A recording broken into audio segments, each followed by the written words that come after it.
Hammaga assalomu alaykum, hurmatli omrachilar. Mana alhamdulillah, orzu kutilgan kunlar. O'zimiz Farg'onadan Umarov Shahboz akamizga inshaalloh ko'z nomerlari keldi. Viza sentrga zapislar qildik. Xudo xolasa ko'z nomer keldi. Bu viza chiqdi degani. Xudo xolasa Shahboz aka, kayfiyatlar yaxshimi?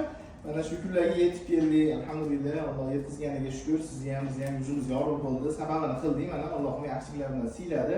Qanaqangi biz haqimizni qonuniy halol pokilik haqida haqiqatan to'g'ri noldan boshlab viza sentrgacha to'g'ri prosess qilib berishimiz haqida qanaqa fikrlaringiz bo'lsa, marhamat bemalol murojaat bo'ladi klientlarimizga.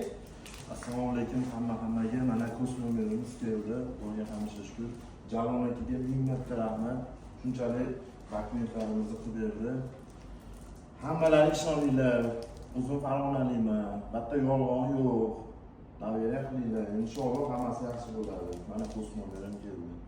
Hammalarga kelishlarini tavsiya qilaman. Xudo xolasa aka, viza chiqqandan keyin ham chiroyli video qilamiz. Har bitta hodisani, har bitta prosesda mijozlarimizga ko'rsatish uchun video отчет qilib boraman. Bu o'zimiz uchun ham, atrofdagi mijozlarimiz uchun ham bu to'g'ri qo'llanma bo'ladi degan umiddaman. Xudo xolasa kelgusilaringizni omad tilab qolamiz Shahboz aka. Inshaalloh hamdam shunaqangi omadli, samimiy inson bo'ling aka. Foydamiz tegandan xursandmiz. Kimga yangilik vizalar kerak bo'lsa, bemalol kelib so'rasizlar, foydamizni qilamiz. Hammaga rahmat. Easy Visa, best of the best.